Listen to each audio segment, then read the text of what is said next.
we are talking about Mark Rutte's nomination, and the Dutch Prime Minister is almost certain to be nominated as the next NATO Secretary General. And this follows a withdrawal of opposition from Hungary and Slovakia, which previously posed significant obstacles to his candidacy. Right, and joining us right now is Mr. Gary Tabach, former Chief of Staff, NATO Military Liaison Mission in Moscow. Hello, sir, and welcome to TVP World. Hello, TVP World. Good to see you, Ben and Alexandra. All right. Apologies for that slight mistake earlier, but I'm wondering whether or not you can tell us about this new NATO Secretary Chief that might be coming in, and what's the holdup? What's been making it difficult with Hungary, Slovakia, and Romania? You know, the thing is, it is very, I can see the Slovakia and Romania because they had a pretty close ties to Soviet Union and to Russia. But Hungary, you know, historically, they are not, to be honest with you, I've never met a Hungarian, and I had a large circle of Hungarian friends. I worked for an ambassador of a Hungarian heritage. They hate Russians. So I'm not sure what President Orban means by displaying friendship towards Putin, which is hated by the Hungarians a great deal because of his KGB background or his KGB presence. Never former KGB, you're always KGB. But so I'm not sure about them, but that's the politics that they're playing. We could never tell what the politicians do, what they have on their mind. Maybe it's oil prices, or maybe what it is, maybe it's something else.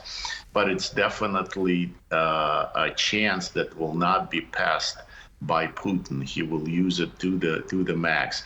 And of course, as we know that hopefully the new Secretary General of United Nations is kind of a supportive of Ukraine fight, and also does not display, how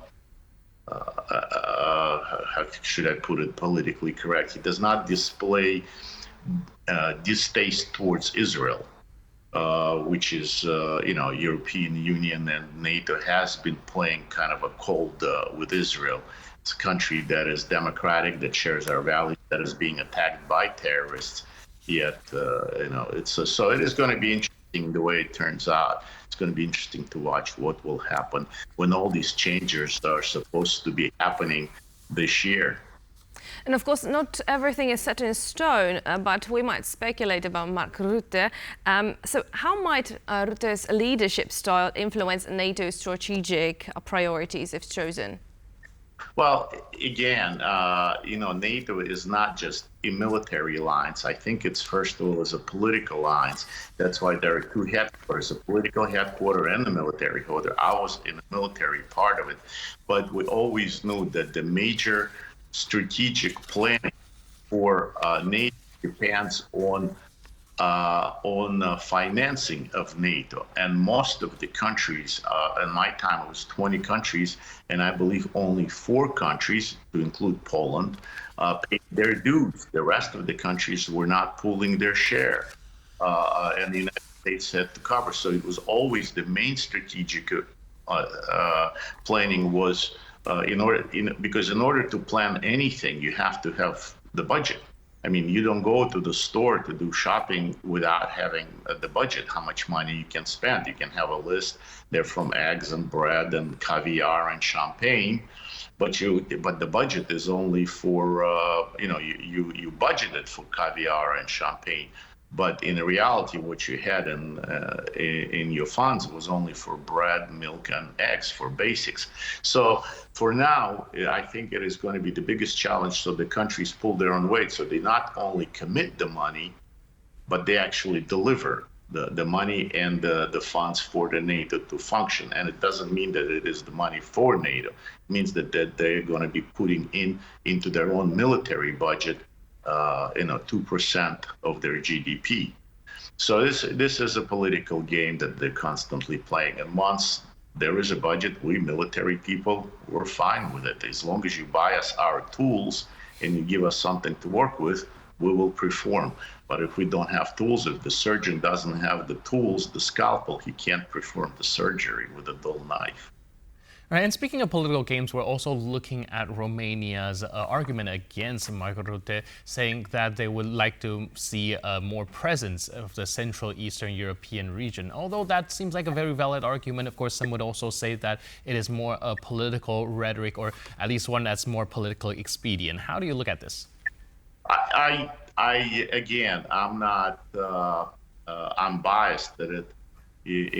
Because I worked mostly in Eastern Europe and served mostly with the Eastern European militaries.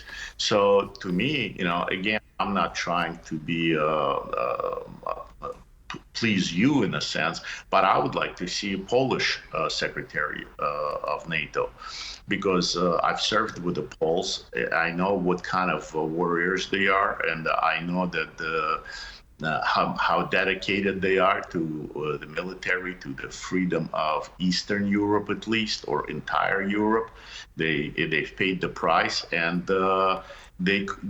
somebody from Poland could lead NATO very well and could set an example of it, and they always paid their dues. So what do you think that now people in NATO did not perhaps see what you just described? Why do you think that now there is this kind of a certain shift towards Mark Rutte, but there is no, let's say, counter leadership candidacy coming from Eastern and Central European countries? We say you can take a boy from the farm, but you could never take a farm from a boy. Old Europe will remain to be old Europe. Those old habits, I'll be brutally honest, of superiority, of being more advanced, more cultured, more educated. And it is all in their own minds, I think. Yet it is I think East Europeans are more advanced than it, because they've experienced the utopia of socialism and communism, which leads to terrorism, and this is what we're fighting today, in a sense, globally. So, but old Europe still thinks they're probably, they will never admit it. Again, I'm not being politically correct, that their superiority over Eastern Europe, of their, a little brother.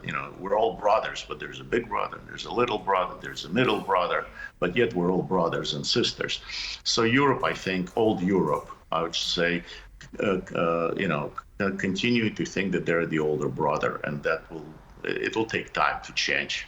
And that's why you guys, Eastern European countries, have to be gold in order for the old Europe to accept you as silver. All right, thank you so much, sir, for your input and insight. And thanks again for being with us on TVP World. Our guest was Gary Tabach, former Chief of Staff, NATO Military Liaison Mission in Moscow. Thank you, sir. Thank you so much, sir.